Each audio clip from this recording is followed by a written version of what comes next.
ask a question? Sure. So let's say you see someone every week. Yeah. And like the sessions are doing a lot for them, but there is an area where they're not available, or they're not, I don't know, it's not happening. Yeah. So what do you? Yeah. Yeah, good question.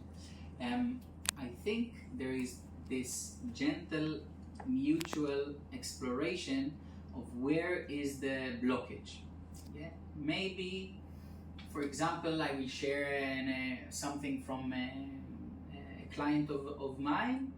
You know, her like she has a very deep challenge in setting clear boundaries to her husband. Yeah, he is doing this and that, and she has very hard time saying this is wrong. You cannot do this. You know, she can do it very easily with this woman she works with. Yeah, so it's not like some people have a challenge to set clear boundaries everywhere with everyone. You know? This woman specifically, she can set very clear boundaries with women, which took us some time to figure out. With men, it's a bit more challenging. Okay? And I think this is where we should sort of, first of all, gently explore where is the blockage or where is the challenge. And then once we realize it, or once we didn't realize it, we should think maybe who is the right person to support this sort of process. For some people, for example, people who have suicidal thoughts. Okay, I have suicidal thoughts. Basically, most of the mornings I want to kill myself, and I'm calling you and I'm saying, nothing is helping me, I'm depressed, I want to come to water therapy. Most likely, even 1 year of water therapy is not going to eliminate it completely. You know? Maybe if it will be really successful, I will have suicidal thoughts only, I don't know, once a week. So sometimes when people have suicidal thoughts, maybe it's really good to turn to a psychiatrist, you know, and just where the people suffer less. You know, I'm not a very big fan of pharmaceuticals and antidepressants, etc. But sometimes it's needed. You know, some clients I have, I'm really happy when they agree to go to a psychiatrist and take medicine because it helps them.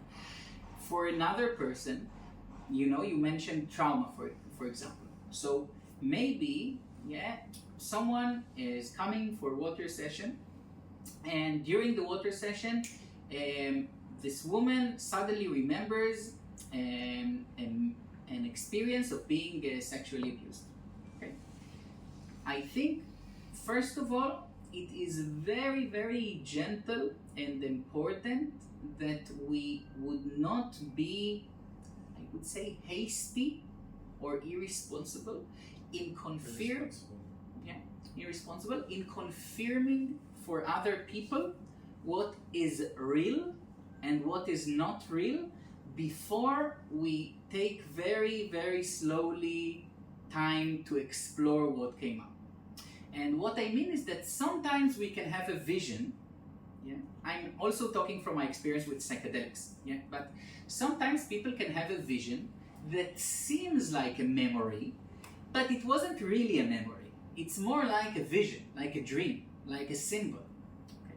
So first of all, I'm putting it here that it's important that if we are not trauma specialists, okay, that we will not decide in our own mind what is the meaning of this experience for this person. Okay, so maybe this woman has an experience, and maybe there actually was a sexual abuse, and maybe there wasn't.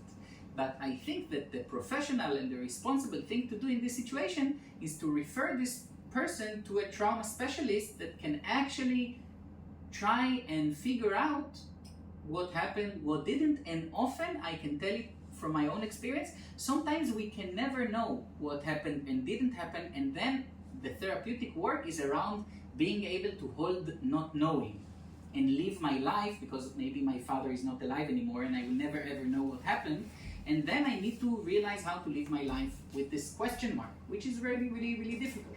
Yeah. So in each and every situation, I think there are different professionals that can support the process.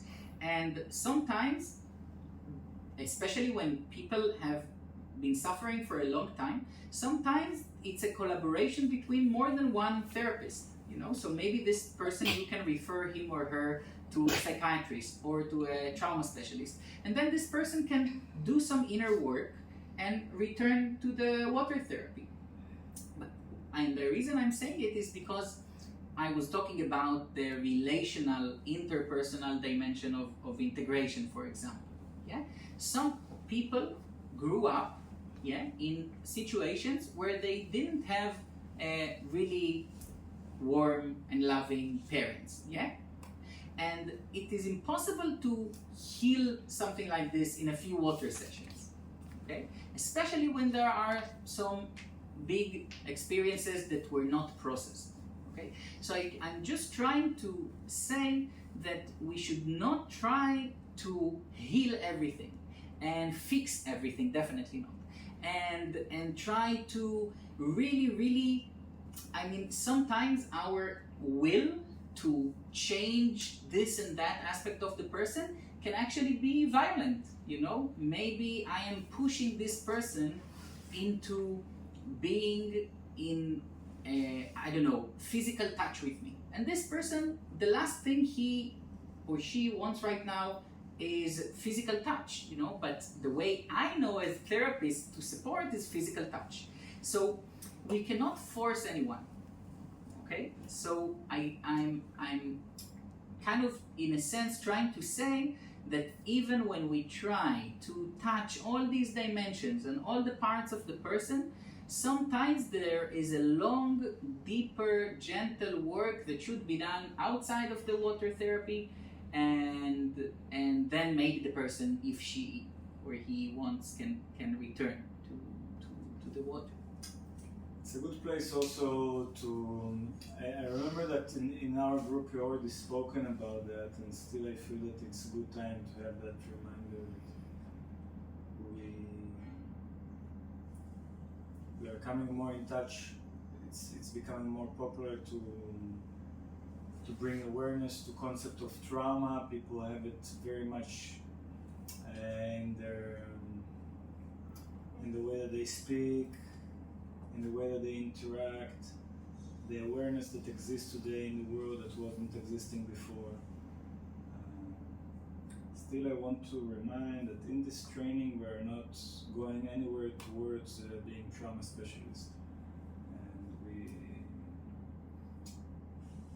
And I find that it's humbling and it's truthful not to try to be things that we're not. And not to put ourselves also, because we want to take care of our own safety, not to put ourselves in intimacy with things that are out of our toolbox, out of our knowing, out of our capacity. Because we want to take care of also, and most of all, also, you know, ourself, our psychic self, our emotional world. And it can be very shaken if we work with the things that we don't have enough tools to know how to actually work with. So we can harm ourselves, we can also harm the other people. And we want to be careful with the things that we are bringing with us into intimacy in the water. And things that we create also our own boundaries by saying that this is something that we will not accept, and we actually think that it's wiser to give it to other people that are more specialists. It doesn't mean, and also important to say, it doesn't mean that if people have trauma, and you know, let's face it, many people have, we cannot bring them to the water. We can bring them to the water. To work on the way that they feel in their body, to work on the way that they feel in themselves, their nerve system, calming down, feeling good, all of those having a lot of space in the water. But if we know that they are coming to deal with the trauma of any kind of thing, and this is the reason that they are coming to meet us, it's wise from us to say that this is not a topic that we can accept them for. And we would like to actually advise for them to go to another person that can help them. Just as much if somebody will come to me and say that they want to work on their cancer or to work on a broken bone. Well, I hear you, but I would like to help you, but this is not a topic that I can work on what to do. What time is To almost 2 o'clock. It's Okay. time to come it? back. We'll start wrapping and go on a break. Okay. So there was a lot of information, and I think from now on we will start wrapping everything. So hopefully this structure and the model that I shared with you can help you first integrate your own experience in this training, and then also help you actually use it with clients before or after sessions. So I will try to maybe very briefly just summarize what I said in this session. So we are guiding people in the water through states that are non-ordinary, through non-ordinary states of consciousness. And in the water, we are responsible for them, and we are their allies. We're supporting them. We are their partners in this non-ordinary journey. And our intention is to safely support them in separating from everyday reality. Getting into the water can be very scary for people. We want to make this transition, this movement from land to water, as soft and supportive and safe as possible. We want the journey to be as safe as possible, and we want the movement out of the water to be supportive and back to land.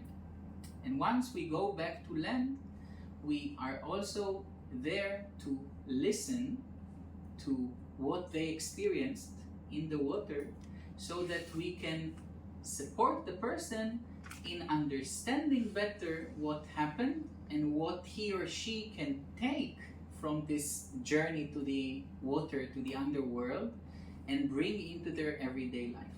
And I think our larger zoom out perspective on therapy, at least as far as I see it, is supporting people in making meaningful changes in their everyday life. And there I brought these 4 dimensions of the mental, emotional, the body, the spiritual, and the relationships. And when we are touching on all these dimensions, we are actually making an integrative process. And integration, the word integration, what it means is bringing different parts into a larger whole, into a unified whole. So in essence, therapy, every therapy, is a process of integration, because we are bringing different parts into connection within us. So the idea of therapy in general is for us to be more integrated as people. To be in touch with my body, to be in touch with my thoughts and emotions, to be in touch with my relationships, to be in touch with spirit. And when all these parts are in relationships within me, probably my life will be more fulfilled, better. So we thank you for listening, and we will take a 20-minute break.